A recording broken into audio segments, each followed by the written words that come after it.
Guys, it is opening day. It is 5:39 right now. I'm on my way to the barn to meet my buddy Blake. He's going to tag along with me today. It's first day of bow season, that's all that matters. And I waited all year long for this opportunity to come. Now it's just time to relax under the tree and watch the sun come up and just relax and hopefully see some nice deer today. Alright, I'll catch up with you up in the tree.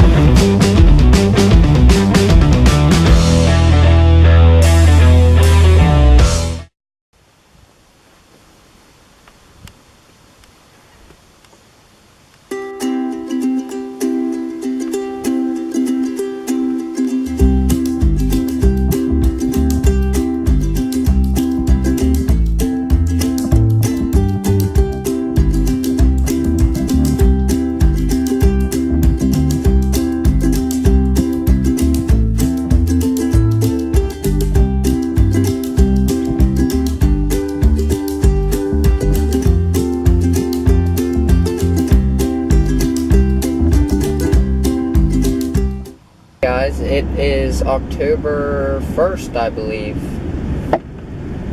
Yes, October 1st, Monday. It is 3:03 p.m. right now. I am on the way to my farm and meet up with my buddy Tanner. He's going to film me today. He wanted to tag along. And hopefully those same bucks that we seen the first day, opening day, come back. I wasn't able to show you all the footage. There was a little 6-point. He was decent. He's about a 15-inch spread 6-point. He came within 20 yards along the corn there in front of the stand. And he looked right up at us, and then he just like kept walking away. But I wasn't able to grab the camera and record him. And then there was that doe that I showed you on film. And there was another big buck. We call him the Big 8. He has a G3 on his right side. It's like a crab claw. There's a one that looks almost exactly like him, but he don't have a G3 on the right side. And I seen him in the corn probably 20 yards away, and he was with another small buck. And you could see him moving around the corn, eating the corn. And you could see the small buck's horns in the bottom of your camera frame, but you couldn't really tell and you couldn't really see him. So I wasn't able to get a lot of good footage of all of the deer I seen opening day. And hopefully all of them bucks come back. I have a lot of bucks showing up to this camera at the same spot at the rock wall in the evening, so hopefully they come back.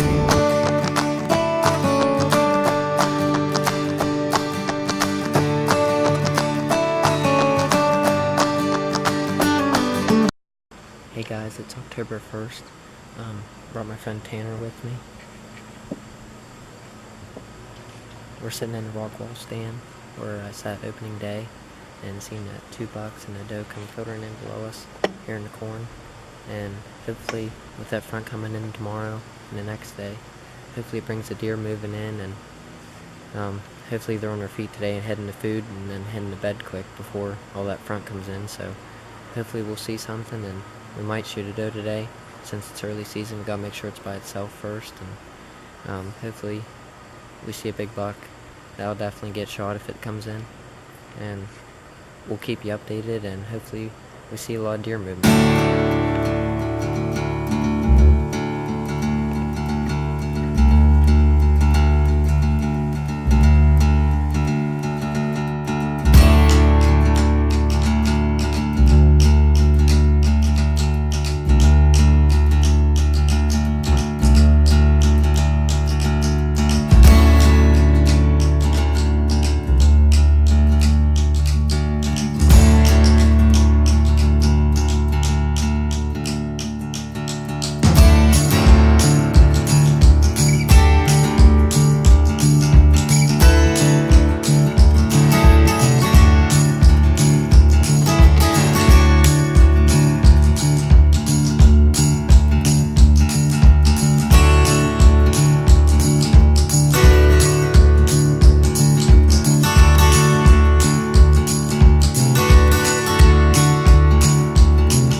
Hey guys, it is now 10:30 a.m.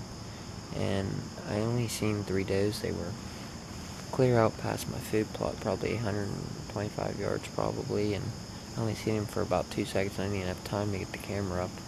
And they came from the pines down behind me here and floated up towards the top of the ridge here at the top of our property. And I'm kind of disappointed. I've been checking my cameras here and I've been getting a lot of deer on camera here, especially a lot of decent 8-pointers and bucks and stuff. And I don't know, they just wasn't moving today, or I don't know what they're doing. So I'm gonna get everything packed up here and get down and check both my cameras quick, switch out the cards, and hopefully I can put them in the computer and hopefully find out what all these deer are doing and where they're at, and I'll keep you guys updated, and hopefully we can get on some bucks here shortly and keep going at it. That's part of hunting. Alright, see you guys.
It's now 9:35 a.m.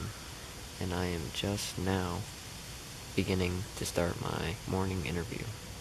That's how many deer I've seen today. It's been nuts. As soon as I shut my truck off and started walking up the path, there was 3 does, and they didn't see me because I used that red light, and I was able to sneak in past them. And then whenever I got here to my stand, I shined my light up, and there stood one of my shooter bucks, which I knew he came through here early, and that's why I get in here early, but he apparently beat me to it today.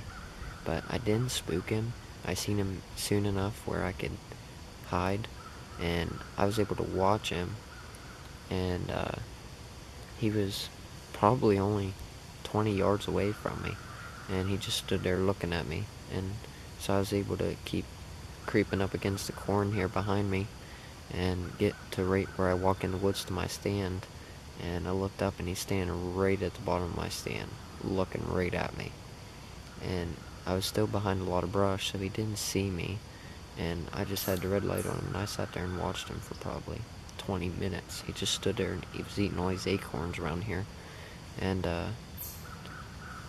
after that, I mean, as soon as it got daylight, I was almost got whiplash from whipping my head around so many times. There's deer behind me, deer beside me, deer in front of me in the corn eating. There's deer coming from this side.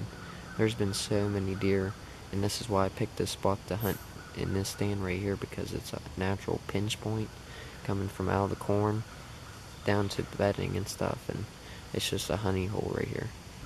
And it just goes to show you that doe and that button buck and the doe, other little doe, was bedding right there, and the mom came downwind behind me and stood there and kept looking up at me, licking her nose, and then she was trying to catch my wind.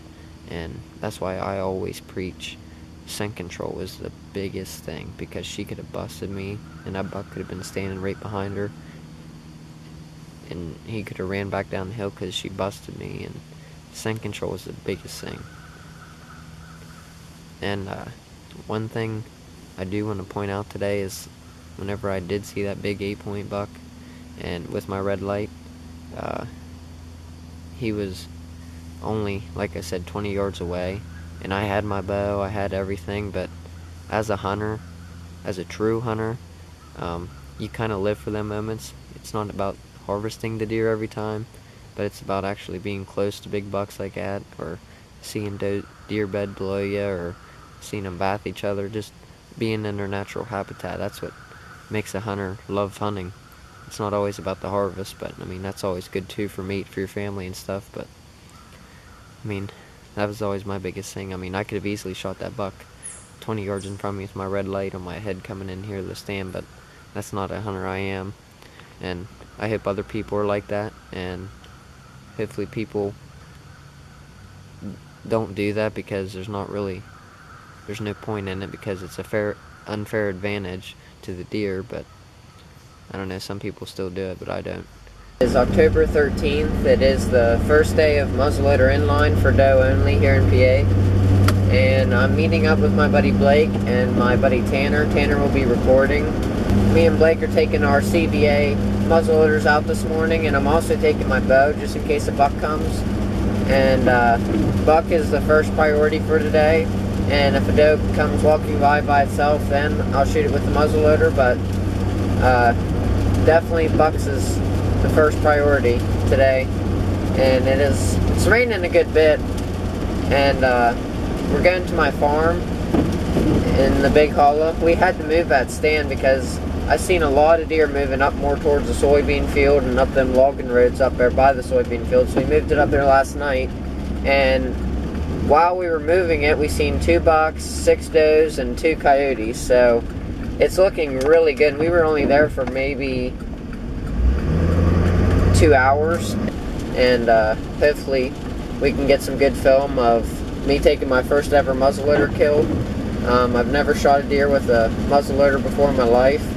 It's always been with a bow or rifle, and pretty excited about this today. It's my first time hunting with a muzzleloader here in PA, and hopefully maybe Blake can even kill a doe or a buck, or hopefully we have a good day spending time with our friends, and definitely get some meat on the table. I'll keep you guys updated, and hopefully I will see you up in the tree in about 15 minutes. It is now 5:30 a.m., so about 5:45 I'll get there.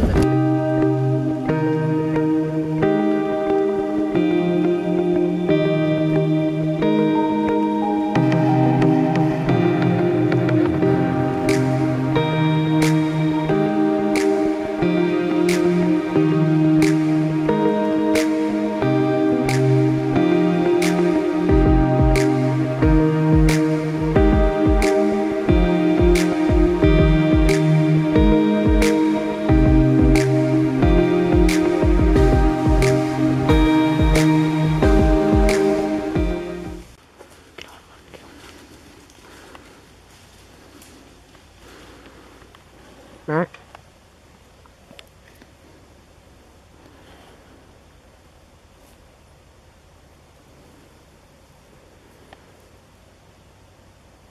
I think there's one more down there.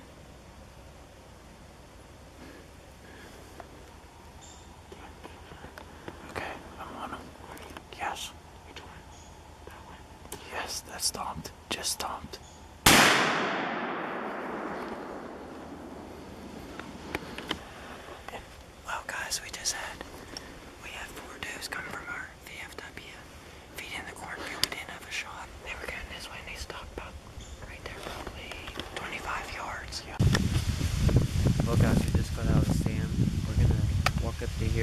where she was standing at when I shot her, and mark the first blood hopefully, and then we're gonna back out, take our climber back, and just wait a couple minutes, probably a half hour, 45 minutes, and then we're gonna come back in and show you guys, hopefully follow the blood trail and find her, and hopefully we'll have some deer jerky now. Alright guys, come on.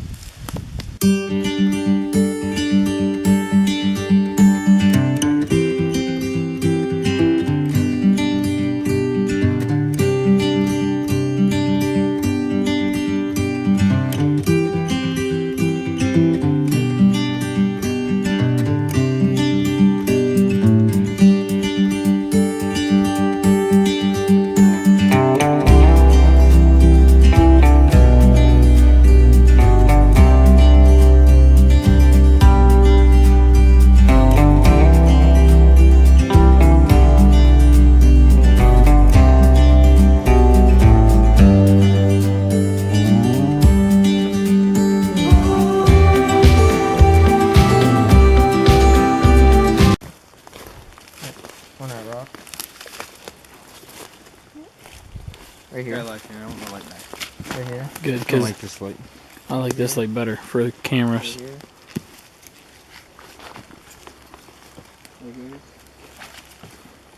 Right here. Right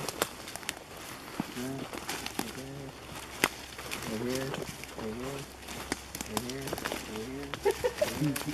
Right here. Hey, I think it's right here. Where? Oh. Yep. All right. You got it? Yeah. There she is, boys.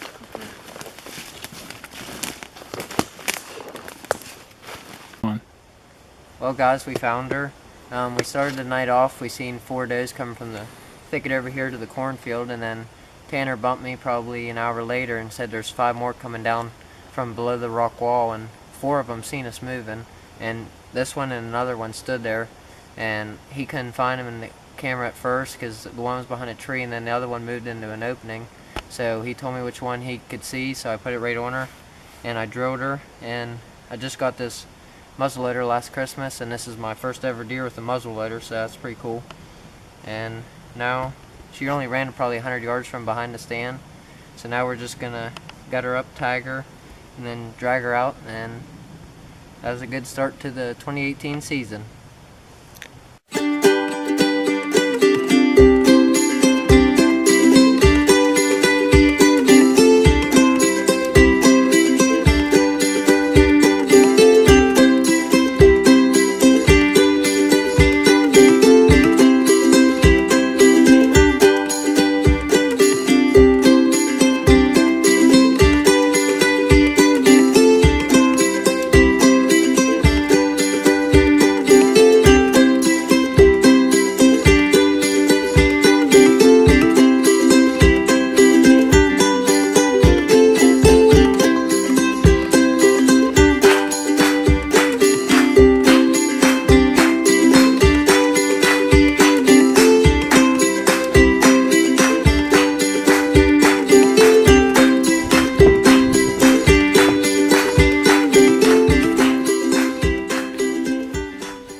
What do you think there, boss? Alright, let's get her on.